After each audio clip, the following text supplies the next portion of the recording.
वैसे एनसीईआरटी में नहीं है, बट यहाँ से सवाल आते हैं। और एनसीईआरटी किताब ही ऐसी है, आधी चीजें है नहीं, पर सवाल पूछ ले जाते हैं। देखो क्वांटाइजेशन का क्या मतलब है, मैं आपको बड़े आसान से एग्जांपल समझाता हूँ। इमेजिन करो तुम्हें जाना है मिठाई की दुकान पे, मम्मी ने बोला है कि बेटा जा, और वो एक बर्फी आती है, वो बर्फी लिया। अब तुम गए है ना, वो जो मिठाई वाले भैया उनके पास गया, बोला कि भैया मिठाई दे दो। भैया बोला कितनी मिठाई दूं?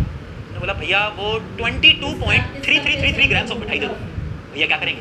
भैया चप्पल निकालेंगे और चार से फेंक के तुम पे मारेंगे। क्या बे, ये क्या तरीका है? या तो 500 ग्राम मांग, या तो 1 किलो मांग, 2 किलो मांग, 3 किलो मांग, ये क्या तरीका होता है? ऐसे ही बोलेंगे ना भैया, हाँ ऑब्वियस सी बात है। यानी अगर हम कोई भी चीज मांगेंगे ना तो क्वांटिटी होती है, 1 किलो ले लो, 2 किलो ले लो, 3 किलो ले लो। सिमिलरली चार्ज ना हम ऐसे नहीं मांग सकते, चार्ज भी इसके मल्टीपल्स में आता है, इलेक्ट्रॉन के। यानी 1 इलेक्ट्रॉन का चार्ज ले लो, 2 का ले लो, 3 का ले लो, 4 का ले लो, ऐसे। तो यानी चार्ज हम कैसे ले सकते हैं? On the multiple of electron का चार्ज। 1 इलेक्ट्रॉन का चार्ज कितना होता है बेटा? 1 इलेक्ट्रॉन का जो चार्ज होता है वो होता है माइनस में होता है इलेक्ट्रॉन, क्योंकि नेगेटिव चार्ज है, ऑब्वियस सी बात है।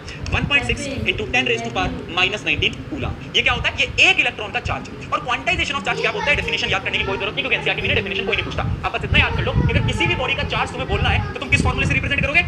Q = Ne। यानी इसका क्या मतलब है? n क्या है? मल्टीपल। यानी n की वैल्यू 1 भी हो सकती है, 2 भी हो सकती है, 3 भी हो सकती है, 4 भी हो सकती है। और ये क्या है? 1 इलेक्ट्रॉन का चार्ज। यानी इस दुनिया के जितने भी चार्जेस हैं वो किसके मल्टीपल में है? 1 इलेक्ट्रॉन के चार्ज के मल्टीपल में है। जैसे मिठाई 1 किलो, 2 किलो, 3 किलो, 4 किलो आती है, 33.33 ग्राम तो नहीं आती ना मिठाई। सिमिलरली इलेक्ट्रॉन्स भी कैसे आते हैं? 1 इलेक्ट्रॉन या 2, ऐसे ऐसे चार्जेस हम काउंट करते हैं। क्या बात समझ में आई? क्या फॉर्मूला समझ में आया? क्या है? Q = Ne। Very important formula. चलिए इसके कुछ क्वेश्चन देखते हैं जिससे